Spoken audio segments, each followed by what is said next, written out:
Conce, conce, conce, conce, conce, conce, conce, conce, conce, conce, conce. ¿De qué? Conce, conce, conce, conce, conce, conce, conce, conce, conce, conce, conce. ¿De qué? Conce de copy. ¿Esta vez qué? Bueno, Leonor? esta vez me ha gustado un poquito más. O sea, lo que pasa es que como la primera, ninguna de ahí. O sea, la Bueno, primera Claro, la primera era te la gusta mejor. mucho y dices, hay que poner esta. Y luego... Claro. Siempre así. Pero yo no sé si la primera o la segunda. Bueno, vamos a dejar esto porque habrá gente que diga, ¿pero de qué hablan? Claro, Porque los no que se hayan fijan venido a ver solo al en estas invitado, cosas. que todavía no desvelaremos, que no O está a la en el... temática. O la temática, es verdad. Es que aquí ahora traemos temáticas interesantes, ¿eh? E Este año nos invitados hemos también, puesto... de ahí que te está escuchando. Hombre, no. Es que todos los invitados que vienen son interesantes. Pero antes igual de repente hablábamos de creatividad, que sí, muy guay, pero como que el concepto es un poco volátil. ¿Quieres que te cuente de qué vamos a hablar hoy? Venga, cuéntamelo, sorpréndeme, que me voy preparando. Pues mira, pues vamos a hablar de cómo cambian las marcas con los cambios políticos. Wow. Si cambian.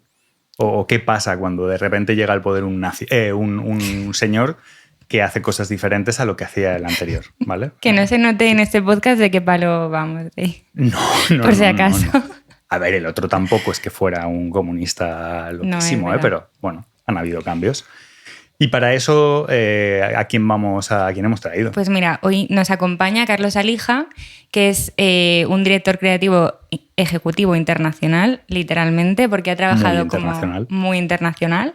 Ha trabajado pues en Los Ángeles, en Nueva York, en Londres, en Sydney y en Madrid. Ahora está por Valencia. Y ha trabajado también para agencias de la talla de Mullenlow, Wieden & Kennedy, BMF, Señora Rasmore, BBDO, Publicis y luego, además, por si fuera poco, está en la lista de los 100 más creativos de la revista Adweek y también de los 40 over 40 de Y antes Campaign. de que digas el nombre, te voy a decir una cosa. Todo lo que estás pronunciando, Está yo mal. estaba hablando antes con él y claro, me estaba pronunciando las cosas como toca Bueno, y yo es estaba que flipando. yo Estaba flipando. soy No, tú y yo también. Y si internacional quieres de mi presentar- casa, ¿sabes? Preséntalo ya. Carlos Alija, ¿qué tal? ¿Cómo estás? Hola, ¿qué tal? Muchas gracias. Me puedes corregir lo que quieras de estas No, palabras. al contrario, yo ahora tengo que desaprender, tengo que volver a aprender a pronunciar como se pronuncian aquí las cosas de verdad, porque si las Claro. pronuncio como me han obligado en Estados Unidos y en Londres, pues que he quedado como un poco a veces pedante, ¿no? Entonces tengo que hacer el esfuerzo de volver al 40, pero no sale. No Pero es sale. que algunos pensamos que tenemos muy buena pronunciación y luego escuchamos a gente que sabe de verdad y nos callamos, así nos quedamos con la boquita pequeña. Hay mucha gente en el mundo que pronuncia muy bien y lo que dicen son bobadas. O sea, lo importante es lo que uno dice, no cómo lo pronuncia. O sea, Vale, pues una cosa, para empezar y que la gente te conozca mejor, aparte de los datos que hemos dado, tenemos una primera parte que no son preguntas tan sesudas, pero son más personales y un poco incómodas. La sección la hemos querido llamar Preguntamos, pero no juzgamos. ¿Vale? Así que, Leonor, si quieres, empieza con la primera. Una canción que te sepas de memoria. Una canción que me sepa de memoria. Madre mía. En inglés, seguro. Bohemian Rhapsody, supongo. No lo sé. No me la hagas cantar, ¿eh? Pero podría cantar gran parte de ella. Para el final del episodio. Con el título nos vale. ¿Cuál es la peor película de Almodóvar y por qué es La habitación de al lado?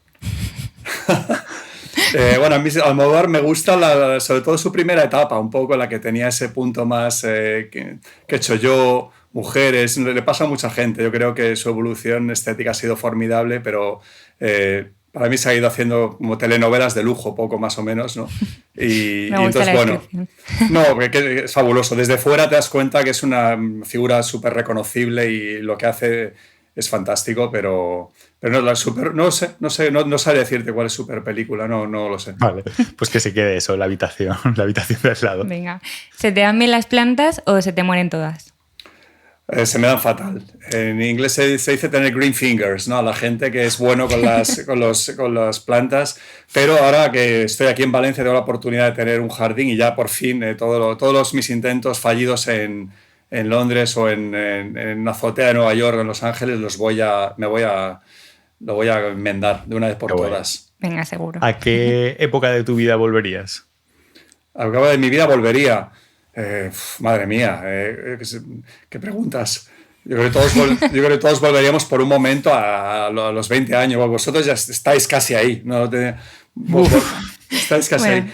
No, volverías pues un poco a ese... Quizás supongo que volverías yo ahora volvería a la edad que tienen mis hijos, a las distintas edades que van teniendo, porque de alguna manera a través de ellos vuelves a vivir ese momento y dices, joder, cómo mola la primera vez que juegas en un escalestri, cómo mola la primera vez que vas a la playa, cómo mola la primera vez que te vas con los amigos. Ayer se fueron a ver a los dos hermanos, a Panda Bear, aquí pues como tu primer concierto, segundo concierto. Entonces, creo que esos son los momentos donde te apetecería volver, ¿no? A vivir por la intensidad de las emociones, supongo, ¿no? Qué guay. Okay. Sigue la letra. Salir, beber, el rollo de siempre.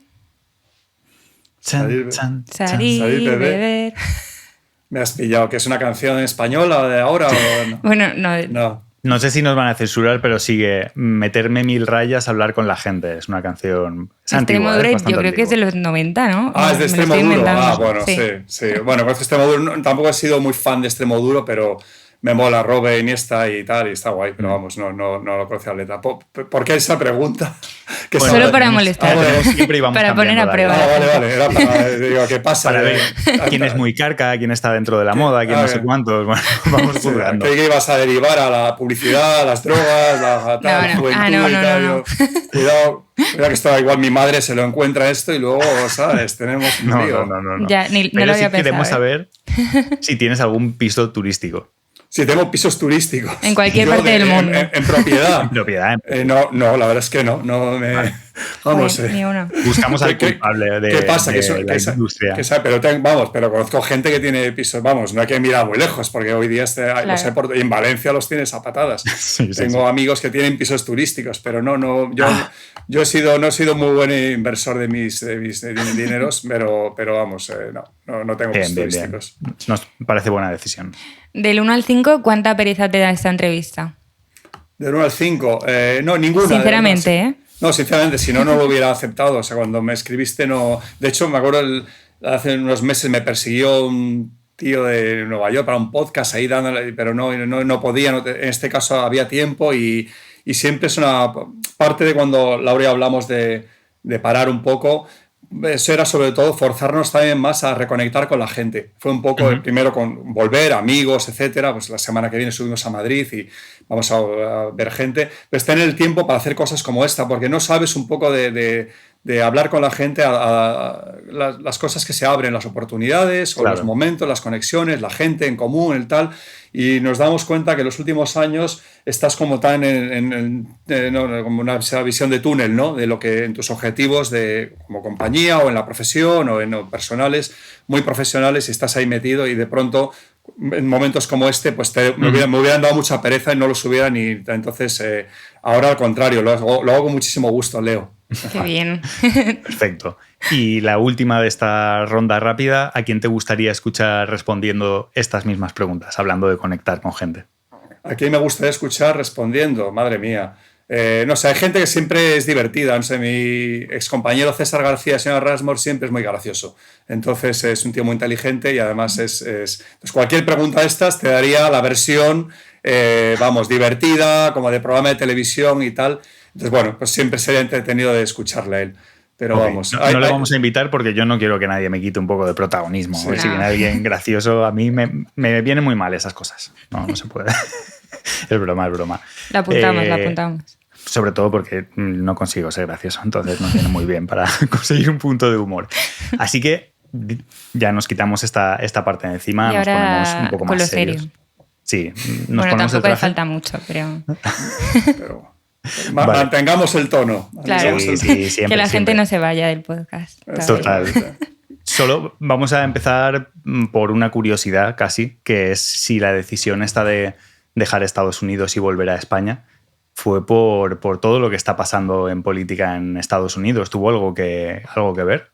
No, sinceramente no. La verdad es que no como tal la elección de Trump. De hecho, nosotros nos gusta mucho la política y más internacional, geopolítica, como muchos temas más nos interesan o me interesan.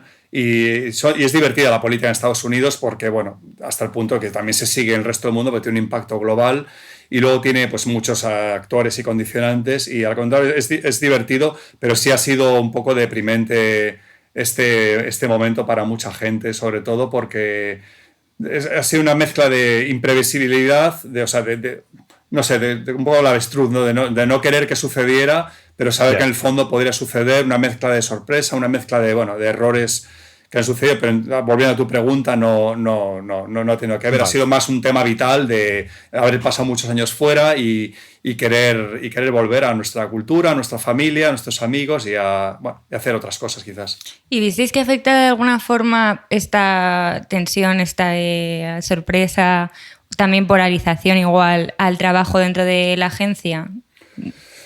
Sí, sin duda, vamos. Sí.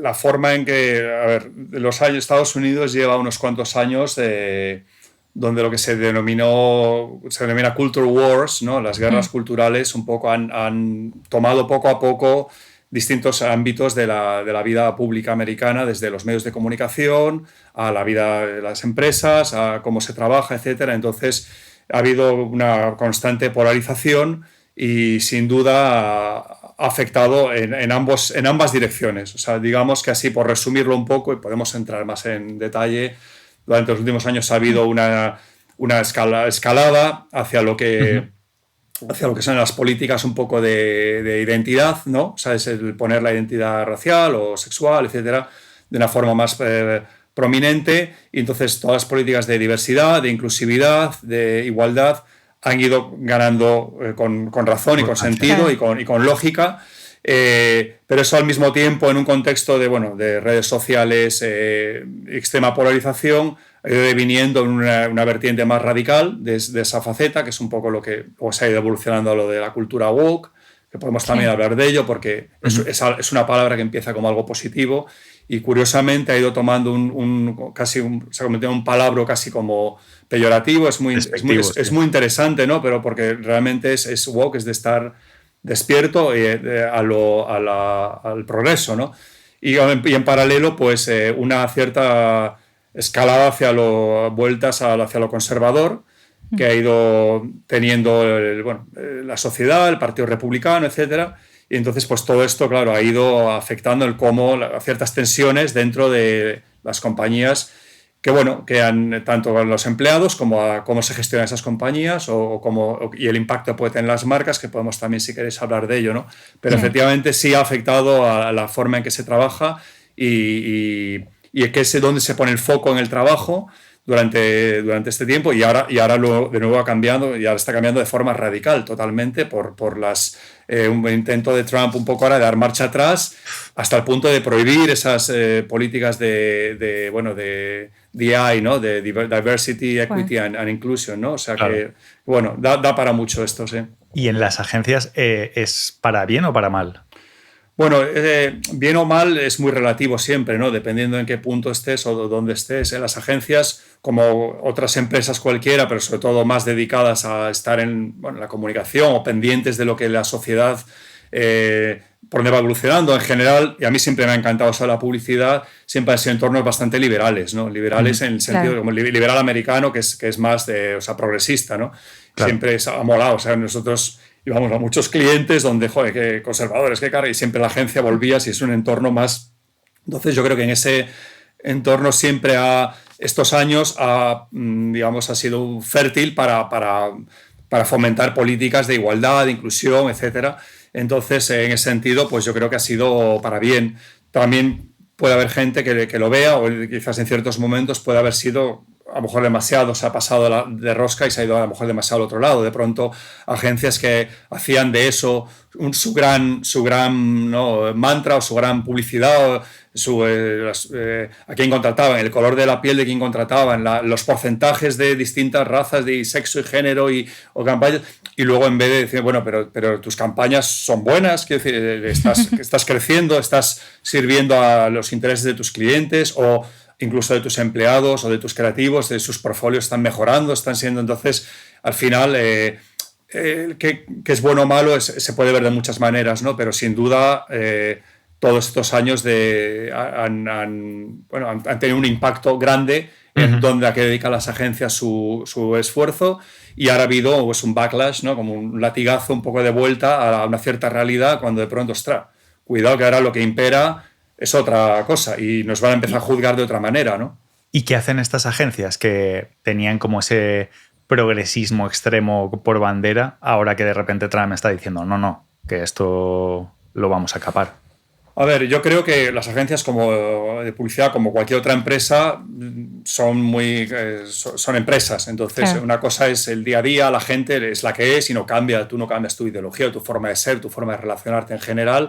Lo que cambia es donde, ostras, esto que antes me podía dar reputación o hacerme más moderna, o estar en sintonía con ciertos clientes, ¿no? Para que vean, es decir, si yo quiero trabajar para Nike, tengo que tener cierto número de personas que sean de raza negra, porque muchos de los atletas de Nike son negros. O entonces tengo que tener como tal, y de repente, pues cuando los intereses de tus anunciantes pueden ser otros distintos, tú como compañía también lo que dices es cómo puedo prosperar y ganar dinero y retener anunciantes y no cometer, hasta el punto donde si ciertas políticas de diversidad e inclusión pueden ser hasta ilegales de repente. O sea, Trump está intentando eliminar de oficinas federales o ilegalizar, lo que se llama affirmative action, ¿no? O sea, es decir, voy a fomentar contratar a más intencionalmente mujeres o gente de color o de distinto background étnico, puede incluso ser ilegal ahora. Entonces, los que gestionan agencias, sobre todo en un país tan litigador como es Estados Unidos, entrase, no, cuidado, se acabó el programa ya no podemos fomentar contratar más a nadie porque me pueden venir hacerme un lawsuit, cosa que hace, claro, ponerme una demanda, porque cosa que hace 2 años o 1 año no habría pasado. Entonces, eso en ese sentido afecta a lo que es la gente en sí. Pues veréis cada vez menos posts en LinkedIn referidos a ese tema, a celebrar a la gente por su raza, por su identidad o su tal. Evidentemente no va a desaparecer, y además porque el progreso es necesario. O sea, yo creo que eso no va a cambiar, pero sí vais a ver más foco en el trabajo, en los premios, en las ideas, y menos en otras cosas que rodean un poco a lo que son la vida de la agencia, ¿no? Claro, de hecho, a Apple les pasó, cuando dijeron que había que retirar las políticas Day, ellos hicieron un comunicado interno diciendo, oye, chicos, que nosotros vamos a seguir trabajando por la inclusión, la diversidad, etcétera, y esto no va a cambiar. Y al día siguiente, no sé qué cargo político del gobierno de Trump salió por las noticias diciendo, ¿qué estáis haciendo lo de Apple? Que tenéis que hacer lo que yo diga. Sí, eso ha sido hace un par de meses, me parece. Es que es curioso, que Trump parece que ya lleva un montón de tiempo y tomó office en enero. O sea, estamos en marzo todavía, parece. Es una locura lo que está pasando. Pero sí, Apple los accionistas hicieron un statement de no, queremos seguir manteniendo las políticas de diversidad y DEI, Equity and Inclusion, y Trump, creo que fue el propio Trump, les dijo, no, eso es una... Es que Apple es una empresa tan grande y tan poderosa que también se van a poder permitir, lo que van es a graduar, ¿no? A aflojar en ciertos statements, ciertas cosas. Ahora, por ejemplo, lo que estaba Tim Cook, pues estaba van a poner más peso en la producción en Estados Unidos. Y entonces le devuelve cosas a Trump que le hacen, en el fondo, que es como un niño grande, lo que quiere es oír que se le hace caso y que lo que dice, tal. Entonces, Apple tiene recursos suficientes para decir, no, fíjate, en vez de esto, lo vamos a traer esta producción de esta línea de producto tal a Estados Unidos, vamos a crear trabajo y tal. Y entonces está un poco, y Tim Cook es muy bueno, siempre ha sido muy bueno en ponderar un poco el progreso con la transmitir confianza y solidez de una compañía americana de toda la vida, y a nivel político no le va a faltar. De hecho, estuvo en la presentación de Trump, entonces, yo creo que... Pero sí, supongo que habrá compañías con cierto leverage mayor para poder mantener, y otras pues que tendrán menos, ¿no? Pero efectivamente hay un aspecto legal ahí que puede tener impacto, ¿no?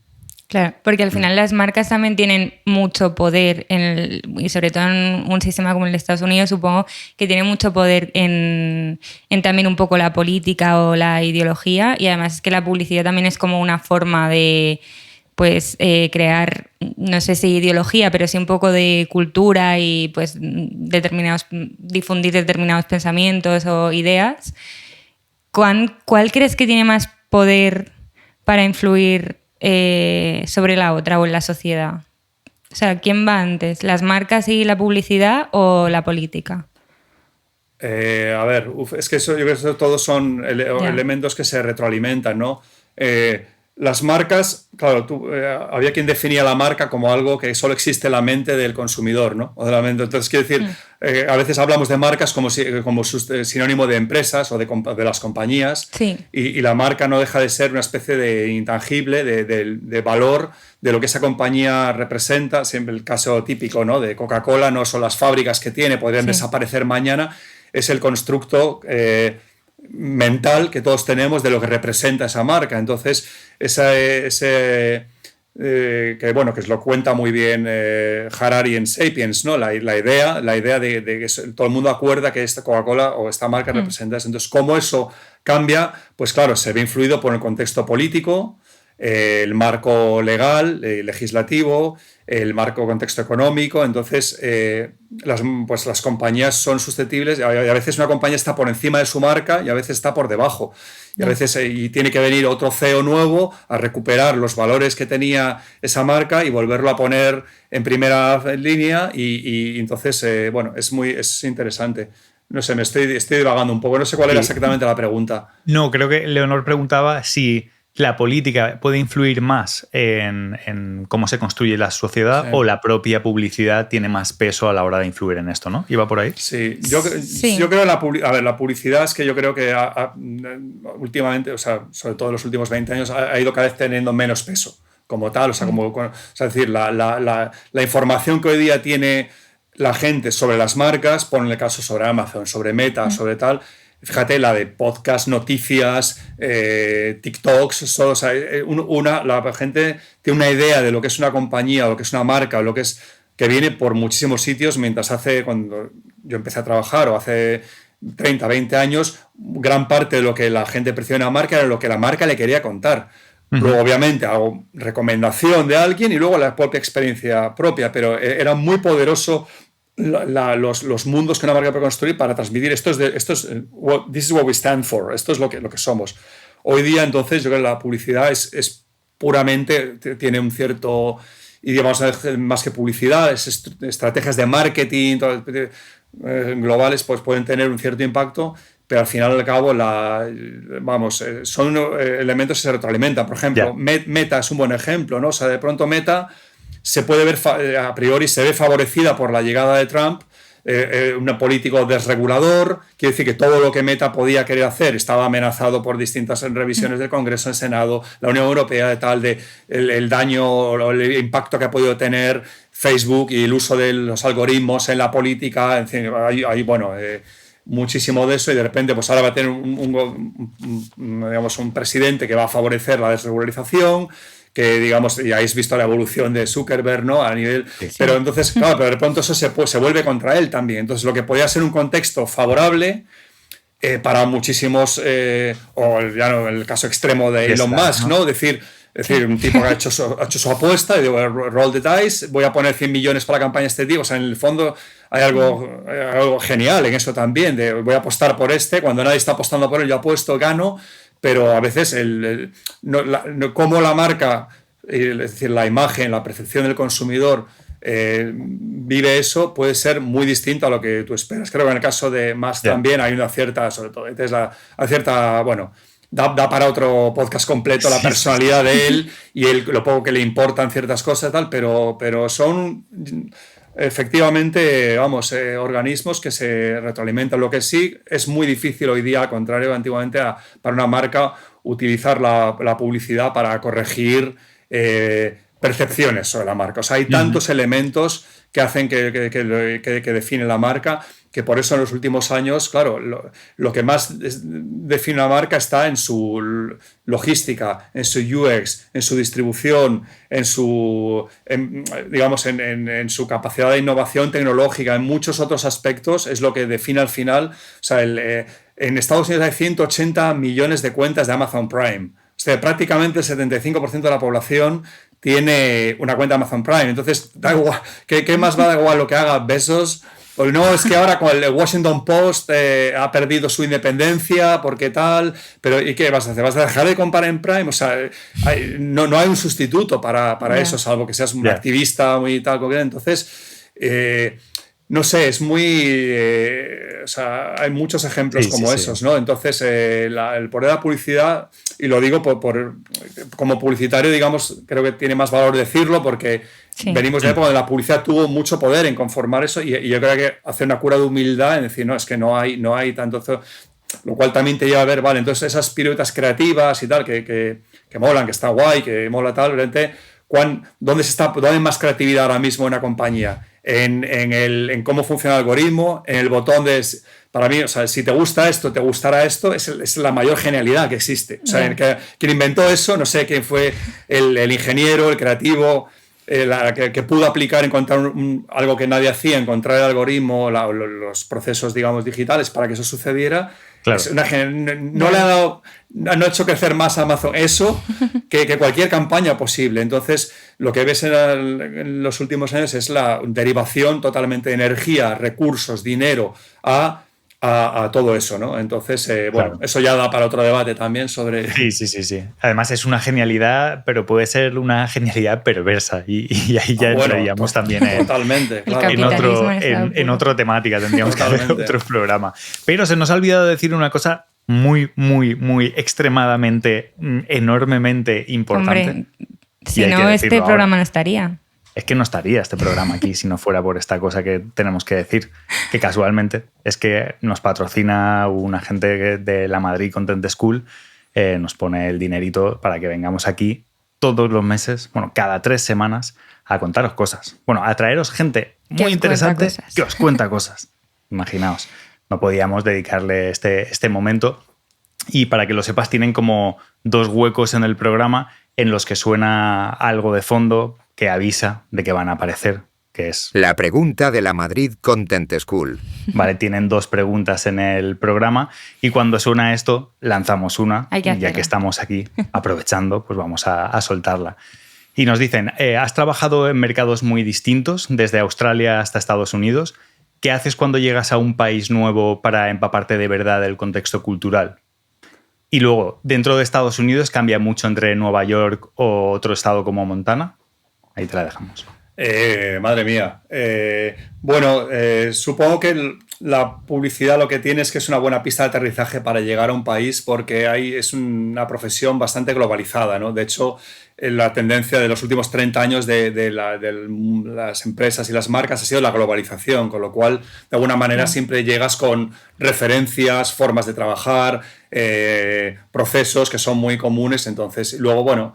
Yo creo que cuando al final terminas apoyándote también más en el talento local para ciertas nuances o matices, ¿no? Pero entonces, ¿quién es el deportista que nunca ha ganado nada, pero siempre de aquí, vale, pero siempre la idea al final o el insight humano que aflora puede ser el mismo. Entonces es curioso porque algunas de las campañas que hemos hecho que han tenido así tal, pues han sido muy, muy locales para vender cordero de Australia, el día de Australia, tal. Pero luego sí es cierto que con los años vas viendo que el grueso, el trabajo más importante, el que estás más orgulloso, el que mejor ha sido el que es casi es universal, ¿no? Es casi que puede ser trasladado.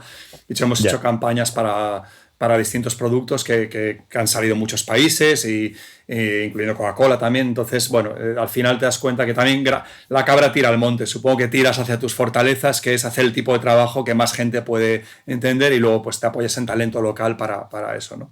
Y la otra pregunta, ¿cuál era? Perdona, era... Si cambia mucho de un estado a otro. Bueno, y el ejemplo de Nueva York y Montana porque son como antagonistas, ¿no? Sí, bueno, en Estados Unidos concretamente, claro, aquí lo vemos más de una forma más monolítica, pero es brutal la diferencia, claro. Y con los años se ha ido haciendo todavía mayor, ¿no? La diferencia entre lo que son las costas, que es más parecido, aunque el lifestyle es diferente y siempre tal, pero el centro, lo que hay entre medias, es como otro mundo, político, ideológico, y ya lo veis porque lo veis en las noticias a nivel de lo que hablamos de las culture wars, ¿no? Están muy, muy divididas geográficamente, ¿no?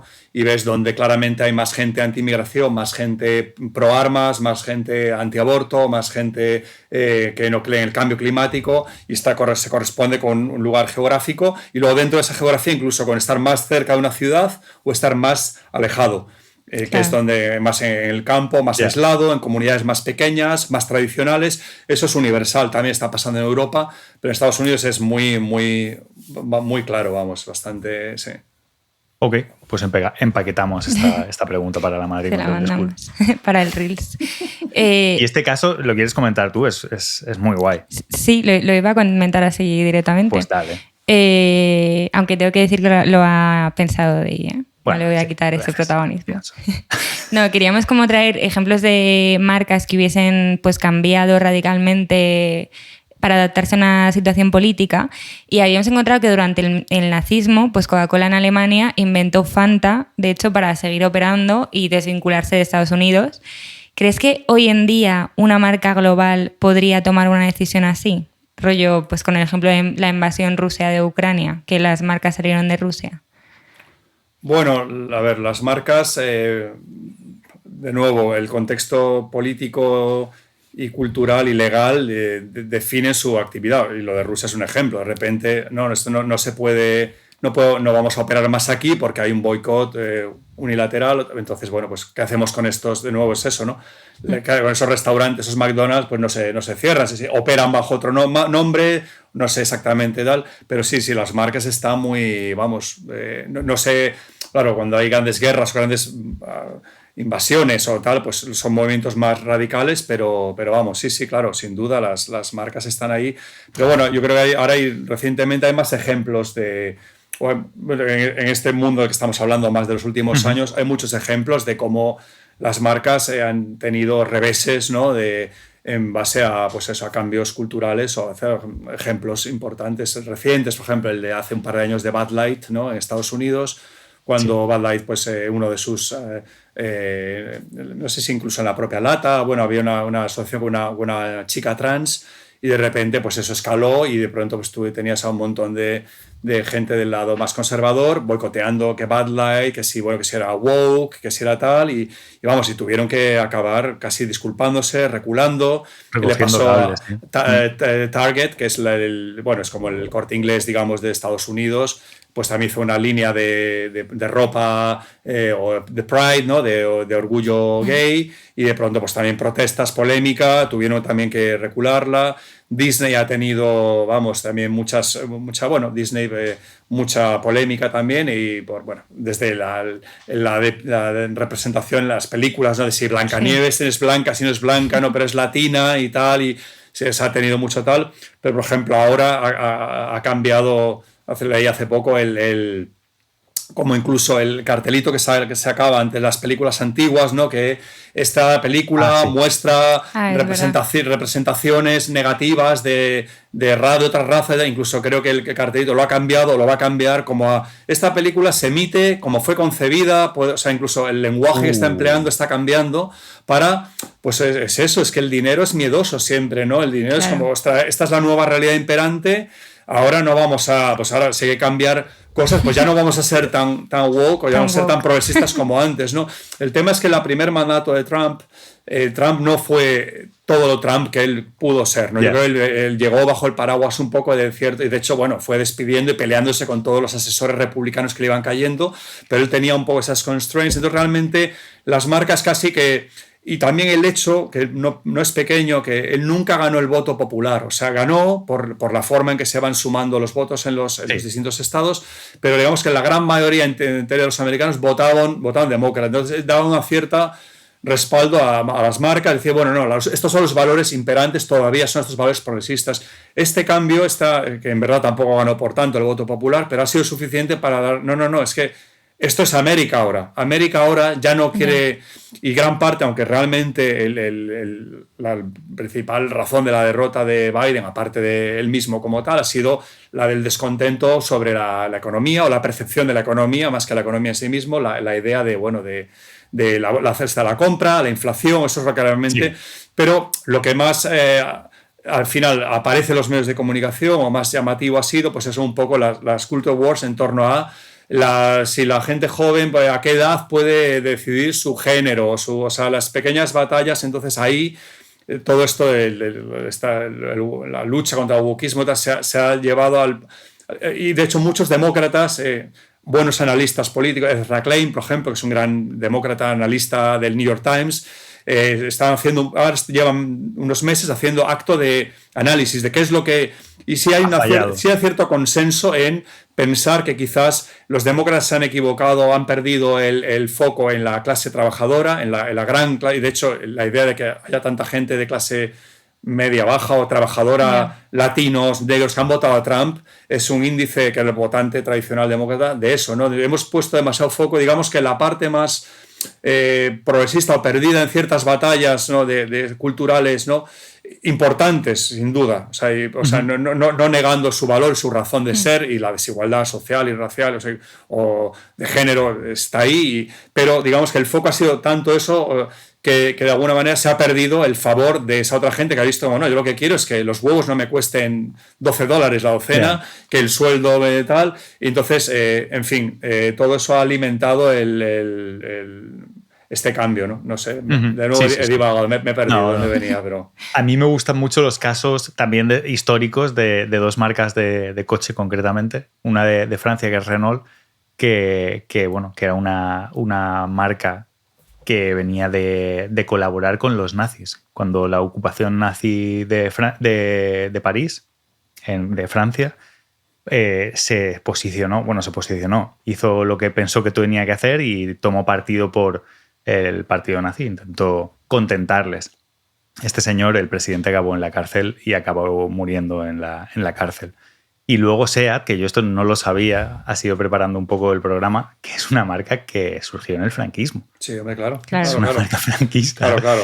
Como los fantasmas. A ver, es que yo creo que también es importante, y a ver, no exime, toda la historia de la humanidad siempre ha habido gente decente, hijos de puta, siempre ha sucedido, ¿no? O sea, siempre, pero el revisionismo histórico es muy peligroso, porque no se puede ver con la misma lente por ejemplo, al conquistador, por ejemplo, español del siglo XVI, ¿no?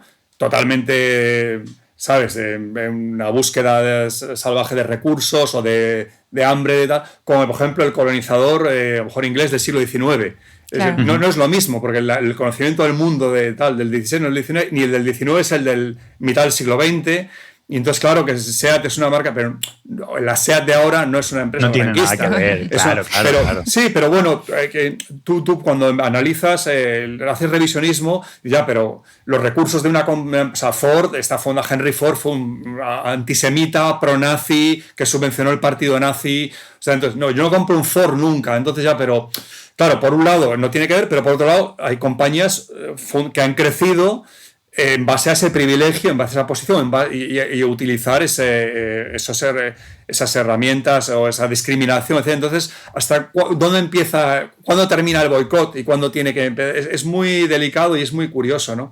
Pero bueno, quizás los ejemplos históricos son los más borrosos. Los más recientes, digamos, son más claros, ¿no? Porque hay más responsabilidad. Por ejemplo, yo creo que hay un caso muy reciente que para mí es muy claro, ahora que está todo el mundo con Elon Musk, ¿no? Con Tesla, ¿no? Incluso el Tesla, la gente poniendo pegatinas. Me compré el Tesla. Yo tengo un Tesla, pero es matrícula M, ¿no? Porque hay que verlo, es matrícula MS, con lo cual es anterior, claro, ¿no? Los que vengan con matrícula N, esos son los malos, ¿no? No, pero por ejemplo, es el caso de que fue 2015, cuando fue el de Volkswagen. O sea, Volkswagen se engañó a toda la Unión Europea en las mediciones de las emisiones de sus coches con total, o sea, ese CEO tenía que haber ido a la cárcel. Quiero decir, o sea, hablamos de emisiones en toneladas de carbono que han enfermado gente, matado gente, ido contra tal. Bueno, al año siguiente, a los 2 años, Volkswagen batía récords de venta. Quiero decir que a veces Elon Musk es un personaje, también se ha metido en su propia trampa, en su propio personaje, y el pobre hombre también tiene ciertos problemas mentales. Pero, a ver, responsables de compañías que tienen una gran responsabilidad social y han fallado a sus sociedades, no hace 50 años, sino ahora, y hace poco los hay, existen y están en los periódicos. Entonces, claro, como una sociedad responde a ellos y tal, bueno, pues también es para hacérselo ver también, ¿no? Tú con esa información, cómo reaccionas, ¿no? Ante Volkswagen, ¿no? Y luego hicieron 2 anuncios, tal, y ya está, ya no pasó nada, y la gente se olvidó. Bueno, pues ahí pues, supieron reconducirse, ¿no? Y ahí está en su habilidad también, como en el fondo no deja de estar al servicio de sus accionistas, ¿no? ¿Cómo podemos maximizar nuestra posición, optimizar nuestros recursos? Y a lo mejor es un gran CEO el que ha hecho eso, pero cuando lo analizas con esa óptica, yo creo que más que irse al revisionismo del pasado, hay que irse al más reciente, porque ahí sí se puede hacer más responsable a esas marcas, ¿no? Sí. Es que engañar está muy feo y, Leonor, solo quiero hacer un comentario. Engañar está muy feo, ¿vale? Y porque además cuando dices que no has hecho cosas, está muy feo.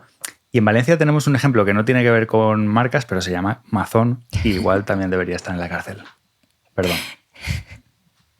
Dale. No, había que meter esta parte. Teniendo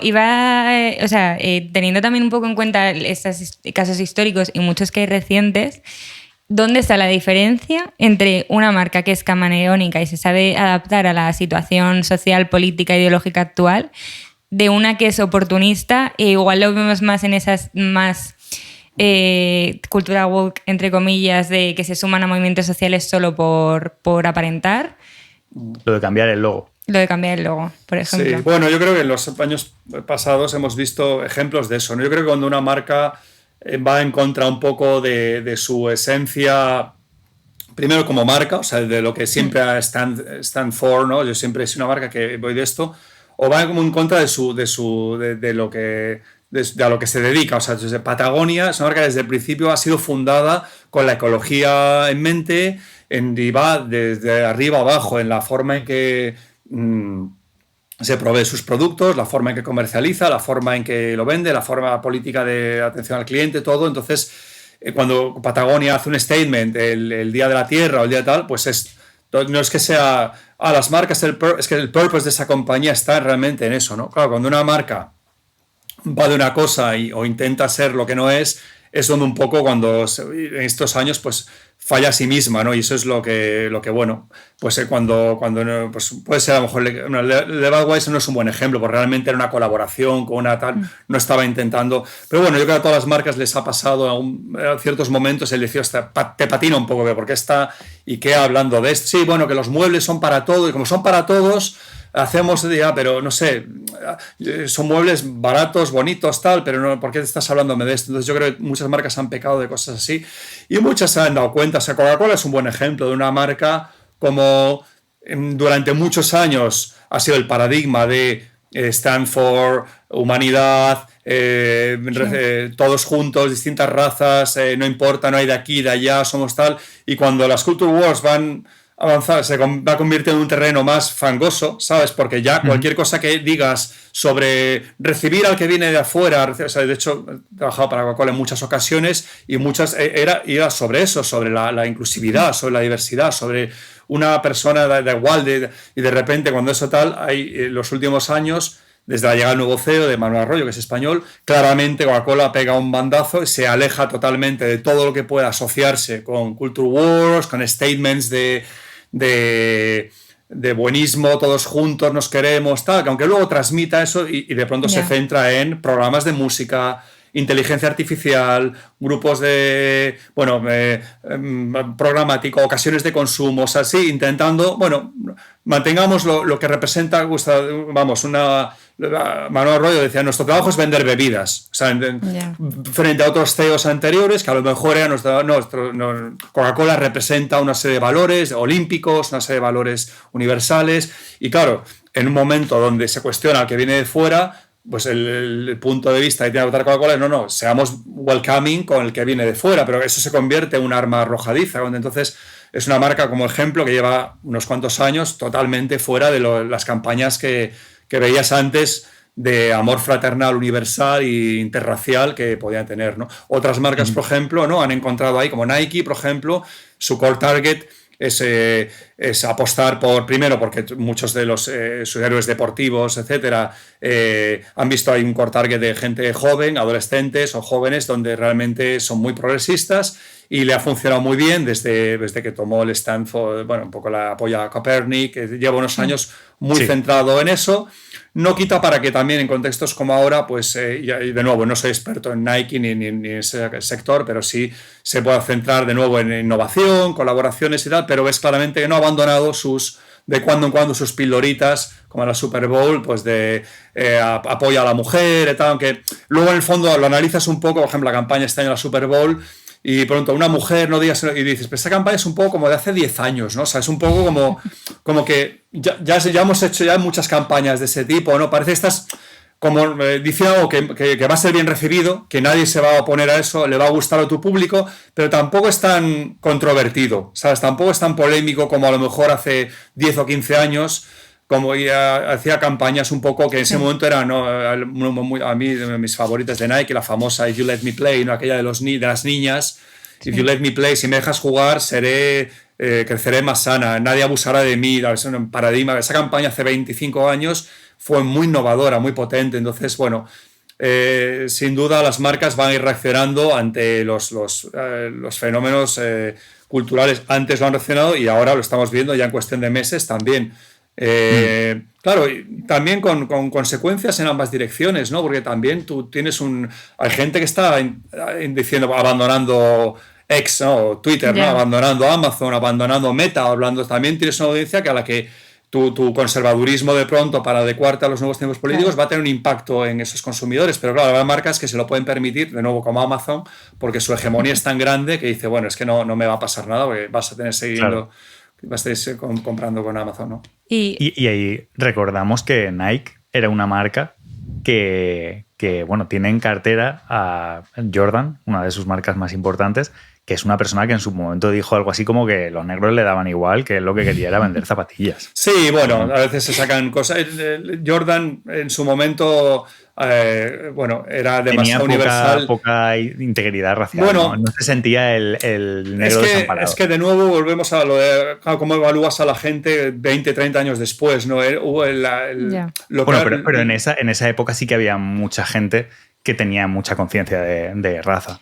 Sí, pero menos, quiero decir, tú, por ejemplo, lo que ha pasado en los últimos 10 años, ¿no? Las políticas de identidad, durante muchos años estaba un poco en los márgenes del liberalismo, muy en los márgenes en las universidades, ciertos autores, viene de Foucault, de ciertos pensadores, y entonces durante muchos, los 80s, 90s, el mainstream podía haber negros, mujeres exitosos, pero digamos que lo progresista era negar la existencia de que las razas era algo en lo que había que fijarse. Digamos, o sea, un poco que es un poco el mensaje más tradicional de Luther King, ¿no? Sueño con un mundo en el que no hay que mirar, no me importa de quién sea una raza, no me importa. Entonces, durante muchos años, y en la época, en los días de gloria de Michael Jordan, ese era el modelo de identidades. No hay que destacar. Es racista señalar si alguien hace algo porque es negro, es blanco y tal. Las identity politics, digamos, un poco cuando lo que viene atrás, no, hay que fijarse. El progreso que se ha conseguido no va a ser nunca suficiente si no ponemos más foco y más ayuda en definir y en ensalzar y en autodefinirte como tú no eres una persona de Carabanchel, de esta edad. No, tú eres una mujer ante nada. No, tú no eres tan... No, tú sobre todo eres... Claro, con todo lo bueno y lo malo que tiene eso, ¿no? Que al final terminas definiendo, no es que los latinos, no, es que, perdón, sí, yo hablo español, pero ¿qué es un latino en Estados Unidos? Tú puedes ser hijo de una familia latina, pero que te has criado, has ido a la Universidad de Colorado, hablas inglés perfectamente, y dices, no, soy latino. Bueno, sí, pero es distinto al mexicano que acaba de cruzar la frontera, habla español, no tiene ni idea de inglés. Y yo, por ejemplo, lo hemos visto en Estados Unidos, ¿no? La sensibilidad extrema con el origen étnico de un americano, no, es Latin person, sí, pero coño, pero está en mucha más inferioridad la persona esta que ha venido, que no sabe ni hablar inglés prácticamente, que el tipo que es latino para ir a Harvard. Entonces, volviendo a la de Jordan, es difícil a veces, aparte de que igual él tuvo un stand, igual que en su momento Luther King tuvo uno. Lo quiero matizar porque le he puesto palabras que no dijo directamente en su boca. Él concretamente dijo, lo tengo por aquí, Los republicanos también compran zapatillas, como diciendo que él no se iba a posicionar en política porque esta gente también compraba ropa y les quería vender. Pero a los ojos de ahora dirás, pero Dios mío, si lo más todo el mundo está ¿no? tomando una postura de por supuesto que tal. Pero en ese momento realmente se le expresaba un poco el sentir de las grandes marcas, de muchas marcas que era, no, yo voy a intentar no ser racista, voy a intentar ser para todo el mundo, voy a intentar tal. ¿Qué ocurre? Que, en ciertos momentos culturales o eventos, la sociedad decide que eso no es suficiente, que no basta con no ser racista, ¿entiendes? Sino que tienes que reconocer tu privilegio como blanco para poder desde ahí acknowledge todo lo que falta por avanzar. Y yo creo que es ahí el debate cultural en muchos aspectos se basa en eso. En un lado, gente que considera que se ha progresado demasiado y que no estamos pasando y gente que considera que falta mucho por progresar y no reconocer el progreso que se ha habido. Y esa falta de comunicación volviendo a Harari, en el último libro suyo, Nexus, es muy interesante, es fruto de la polarización, en la que de pronto hay dos mundos que no se pueden entender, que es como decir, que unos creen que los otros son el diablo y que solo quieren traer... convertir a tu hijo en transexual y otros que son fascistas todos, entonces ese mundo ultrapolarizado totalmente promovido por las redes sociales, donde tú antes ibas al kiosco y veías titulares de distinto tal, veías un poco distinto. Tú ahora hay gente que vive solamente en una burbuja, de la Fox, o solo vive en una burbuja de ciertos podcasters, y entonces le cuesta mucho. Entonces yo personalmente llevo tiempo como intentando favorecer o escuchando más a la gente que promueve a través del humor o a través del análisis filosófico o lo que sea, mostrar que los seres humanos no son tan distintos. Cuando vas a su esencia, de hecho las sorpresas es que el latino ha votado a Trump. Coño, ¿cómo ha votado? El negro ha votado a Trump. Pues por el fondo lo que quiere es que su familia prospere, tener un buen healthcare, que la casa no suba, el precio de la vivienda no sea desorbitado, ¿qué tal? Y esos son problemas. Y los estados donde más problemas, por ejemplo, está habiendo con la vivienda, el coste de la universidad, con el coste de la vida, sobre todo la vivienda, son estados demócratas. Y por ejemplo, lleva de nuevo a Ezra Klein, el que acaba de sacar el libro Abundance, se llama Abundancia, que es un análisis muy interesante sobre cómo los estados demócratas han fallado con tantas políticas progresistas y proteccionistas también, legislativas, sobre dónde construir, cómo construir, para no herir los sentimientos de los vecinos y tal. Han creado un entorno donde cuesta mucho, la vivienda se ha encarecido un montón. Entonces, ¿cuán progresista es una vivienda una ciudad en la que solo pueden vivir ricos? ¿Cuán progresista es manejar San Francisco si solamente la gente rica puede vivir y la otra gente se tiene que marchar a otros estados? De hecho, ya está previsto en los próximos años, California, Nueva York están perdiendo población y van a perder peso político, porque los delegados a los que corresponden van a tener cada vez menos peso político, hasta el punto que en las siguientes elecciones el candidato republicano, con ganar menos estados, le va a bastar para ganar. Entonces, este libro es interesante porque habla de eso, habla de, por ejemplo, el caso extremo, el tren de alta velocidad San Francisco-Los Ángeles, lleva 20 años en construcción, solamente han hecho un microtramo en medio del desierto, porque es tan complicado poner de acuerdo a legisladores con poderes locales, etc. Entonces, al final afecta a la huella de carbono. Tienes que volar para ir desde San Francisco y Los Ángeles cuando podía haber un tren de alta velocidad, o conducir. Y ponía de ejemplo España. Es que en ese tiempo en España se han construido 3.000 kilómetros de alta velocidad. En Japón, 2.000 kilómetros de alta velocidad. Entonces, ¿qué clase de progresismo es ese? Entonces, a mí me interesa mucho. Por ejemplo, yo sigo mucho a Bill Maher, que es un presentador, comedian de HBO, muy famoso, Real Time. Tiene un programa hace 20 años, muy famoso. Y entonces es un porrero, liberal de toda la vida, es un... Buena gente, pero que claro, su punto es que yo soy de izquierdas de toda la vida. Lo que se ha movido es una cantidad de gente a la izquierda y gente que se ha expuesto al extremo. Entonces él invita siempre como a tiene un panel, ¿no?, de republicano y demócrata, y lo va trayendo invitados, el autor de turno, pero que va desde el tipo más de izquierdas, el tipo más de derechas, y entonces...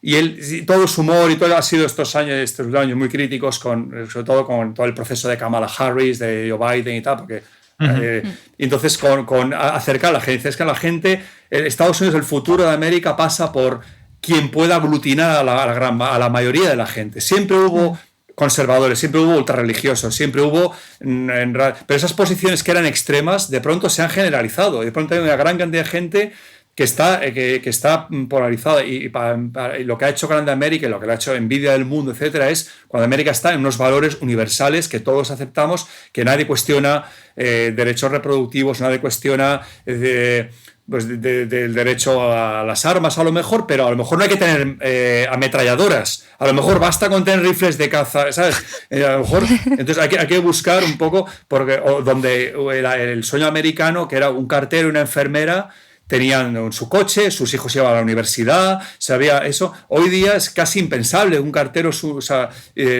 cuando antes en UCLA, una universidad, entraban el 30% de la gente, ahora entra el 10%. Tienes que endeudarte durante 15, 20 años para poder pagar una universidad. Entonces, ¿qué está pasando, no? En todo, bueno, en fin, esto da para mucho, pero me gusta la idea de escuchar más a la gente que está en los centros, en lo que busca, y ser crítico con ambos lados, porque lo que está sucediendo ya no solo en Estados Unidos, también yo creo en Europa, en el resto del mundo, es esos extremismos que solo se alimentan y tal, y bueno, y no son positivos para nadie, ¿no?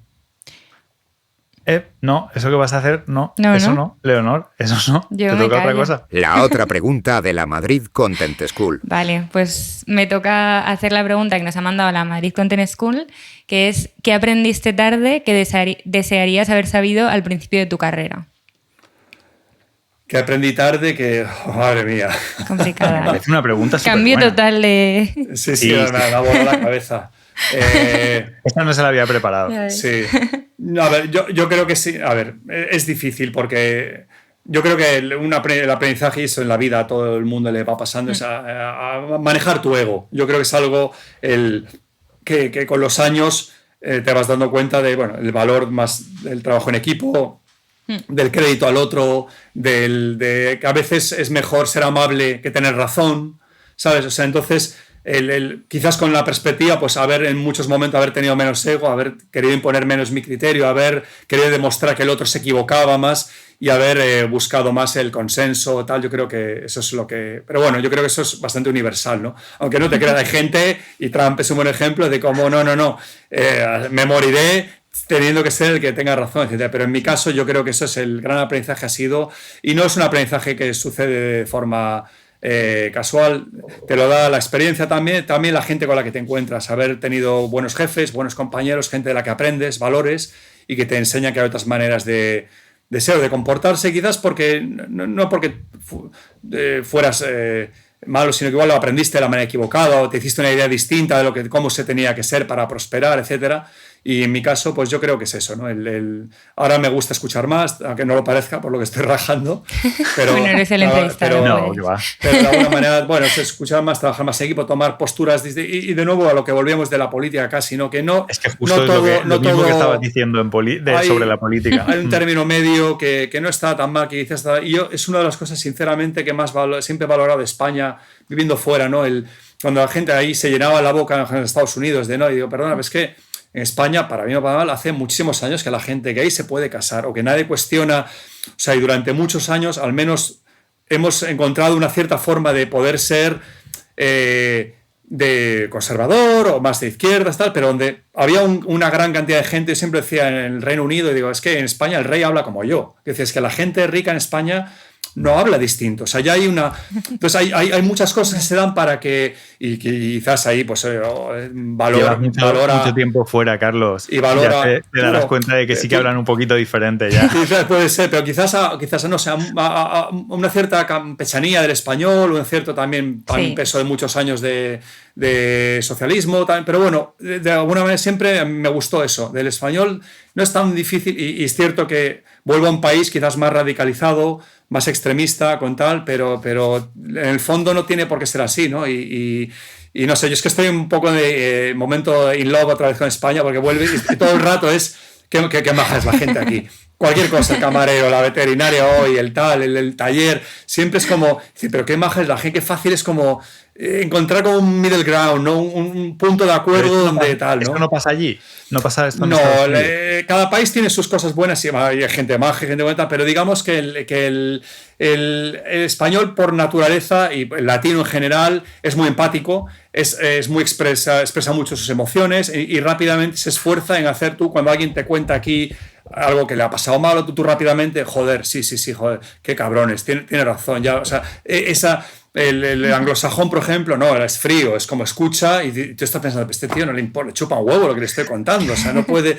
Entonces, no siempre, claro, esa cercanía de carácter, yo creo que se refleja en los valores también. A veces parece simplemente que consiste en gritar, hablar, no, yo creo que tenemos unos valores que en mi caso he descubierto que son fabulosos y creo que nos hacemos un flaco favor a veces cuando nos denostamos, que parece que lo de fuera son más guays y todo y lo tienen más claro y son más y auténticos y no, yo creo que yo igual me pasa a mí que estoy en esta etapa de reenamoramiento de España y creo que tenemos tanto a nivel de valores y de forma de ser que sin duda me da pena el ver cuando a veces escucho a gente, incluso que siempre fue bastante moderada, radicalizada de una dirección u otra, me da pena porque digo, pero es que, espera, no os estáis enterando.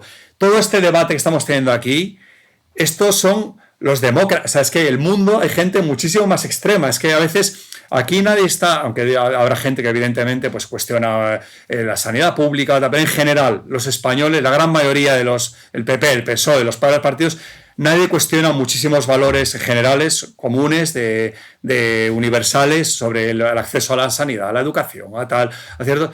Y en cambio hay otros países ahí fuera que sí lo hacen. Entonces, cuando tienes ese elemento cohesionador común tan grande entre gente, dices, no lo perdamos, no todos somos de... O sea, no intentemos meter a todo el mundo aquí fascista y comunista y tal, porque en verdad la gran mayoría de los españoles yo creo que compartimos muchísimos valores y por eso, bueno, no sé, esto da para otro debate también. Pero bueno. Sí, da para otro día, hablaremos, porque en Madrid hay una presidenta de comunidad que igual no es tan moderada. Y por Valencia también pasan cosas, pero eso para otra conversación, con un café igual. No está Leonor, ya hemos vuelto a palmar. Siempre decimos 1 hora como máximo y ya 5, hemos ¿no? vuelto a palmar. Hombre, Entonces, es que cuando traemos invitados que hablan cosas interesantes, ¿qué genial. le vamos a hacer? ¿Privarle a nuestro problema es público de nuestro. Sabiduría? Total. Entonces yo lo que te voy a decir es... Elige. Es sarcástica, ¿eh? No. Está ahí como... Lo peor es que lo está diciendo en serio.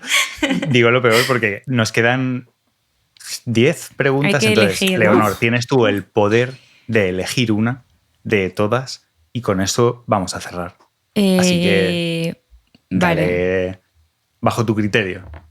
Vale, Porque además, mira, creo que hay una interesante y que está muy bien ligada a lo que estábamos hablando ahora. Bueno, están todas interesantes. Gracias. Pero que es justo la última que tenemos apuntada y estás hablando de que ahora mismo estás enamorado de España otra vez, pero ¿qué podríamos aprender desde España de algo que tenga la publicidad de Estados Unidos o Inglaterra o Australia que nos vendría bien pues a nosotros, a nuestro público y a todo el sector? Y solo por entresijos, ¿vale? O sea, había muchas preguntas que he preparado yo. Y ha dicho que la interesante es la que ha preparado ella, me parece. No, esta es tuya, yo creo. Es no. Ya ni me acuerdo. Me parece fatal, Leonor, pero no, Sí. es broma. Hombre, ya es más específico, ¿no? Yo creo que sobre la gran diferencia, yo creo que a talento, ingenio, España es una potencia, sinceramente. Quizás no lo parezca por ese complejo de inferioridad, etcétera, pero el nivel de conversación o de sensibilidad artística, etcétera, que puedes tener en España, en Europa en general, frente a Estados Unidos, pero en España en particular, yo creo que es enorme. Sobre todo es el tema de los procesos. Los países anglosajones, primero, en general, pues son más ricos, hay más recursos, entonces a veces pues ves también por su forma de ser, quizás con menos capacidad de improvisación, etcétera, se confía más en los procesos y a veces los procesos son buenos porque traen cierto rigor, traen una cierta disciplina que te obliga a veces a parar el tren, a no asumir todo tanto que pues bueno, a veces pues lleva errores, lleva a tener que repetir las cosas, lleva malentendidos y bueno, y a veces pues lleva a tener luego que enmendar algo que con un poco de organización y de planificación se puede haber hecho. Entonces, pues curiosamente quizás es eso, ¿no? O sea, no es fácil decirlo, porque tus virtudes son tus defectos y tus defectos tus virtudes también, pero quizás es un poco lo que nosotros hemos sido cuando hemos trabajado fuera, es inyectar más pasión, emoción, fe en lo que traes, sensibilidad allí. Y quizás cuando en este contexto lo que echábamos en falta o que nos traería aquí es un poquitito más de orden, un poquito más de proceso, un poquitito más de análisis. No te tires a... Pues esta es la idea, que espérate un momento, vamos a hacer una exploración hace unos años dimos una charla, Laura y yo, en el Club de Creativos, sobre deconstruyendo a Wieden Kennedy, un poco viendo, aparte que es una agencia muy creativa y con muchos... Pero un poco no llegan y tiran ideas, sino que hay un proceso de exploración, claro, que te permite tener el tiempo, tener la autoridad, tener digamos, un poco el peso sobre el anunciante también para hacer eso, ¿no? Pero sobre todo yo creo que hay una gran división, para nuestra percepción, más cómo se afronta la publicidad en Estados Unidos a cómo se afronta en Europa. En Estados Unidos es más transaccional, tú estás contribuyendo de una manera al marketing mix, entonces se espera es más un servicio y en Europa hay tanto en las agencias como los directores de marketing, las marcas hay una cierta percepción de esto estoy poniendo algo en un medio de comunicación que tiene un impacto cultural y yo no quiero parecer ser un chiste, yo quiero ser algo que la gente no sea un cliché, quiero ser algo que la gente admire. En América no les importa ser un vendemotos, ¿no? Vende coches, gritar, famoso, canción, tal. Y cuando ves las campañas de la Super Bowl, ves una de dinero tirada ahí y entre famosos y tal, y dices, Dios mío, pero luego no te acuerdas, tampoco la idea es tan importante, es más el chiste, la parodia cultural, etcétera. Entonces, bueno, supongo que nosotros, Laura y yo siempre decimos que hay un país ideal en el que mezclamos un poco el estilo de vida australiano con la sensibilidad española, la educación inglesa y la ambición americana, por ejemplo, que son muy optimistas, muy ambiciosos, todo es posible, y esa creencia y tal, y ojalá esa utopía existiera, ¿no? Y me gusta esa palabra, utopía, creer en una utopía, hay que ser utópico. Qué guay. Perfecto. Oye, una manera... maravilloso final, la verdad. Exactamente, buscando Gracias a la pregunta, Dey. Sí, total. Si es que yo no sé para qué trabajo, si es que lo mejor es no hacer nada. A partir de ahora trabajas tú todo, ya está. Venga, ya lo he dicho. Oye, Carlos, voy a darle las gracias a Borja, ¿vale? De la Madrid Content School, que fue quien nos recomendó traerte para hablar de este tema, y yo creo que ha sido un acierto increíble. Te damos las gracias por haber estado con nosotros y haría un segundo programa porque, vamos, creo que tenemos mucho contenido, sí. Palique para rato con todos estos temas. Así que nada, millones de gracias y que vaya muy bien por Valencia, que es una tierra espectacular por otro lado. Vamos, maravillosa. Gracias a vosotros, Leo y Dey, por la invitación y nada, siempre es una oportunidad el poder de pronto vomitar en una hora cosas en las que uno ha estado pensando, leyendo, viendo y tal, pero bueno, seguramente habrá otros invitados que incluso ahondando en estos temas traerán otros puntos de vista que serán igual o más interesantes, pero gracias por la invitación, de verdad. Muchas gracias a ti, que vaya muy bien. Gracias. Chao. Conce.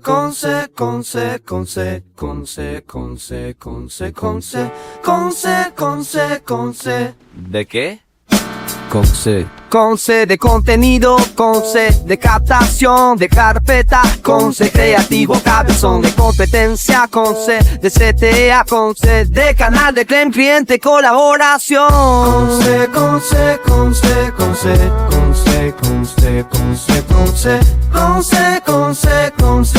¿De qué? Conce de café, conce de cosas wow, conce de cuentas, conce de conversión, conce de contexto, conce de creación, conce de co-branding, casi conceptualización. Conce.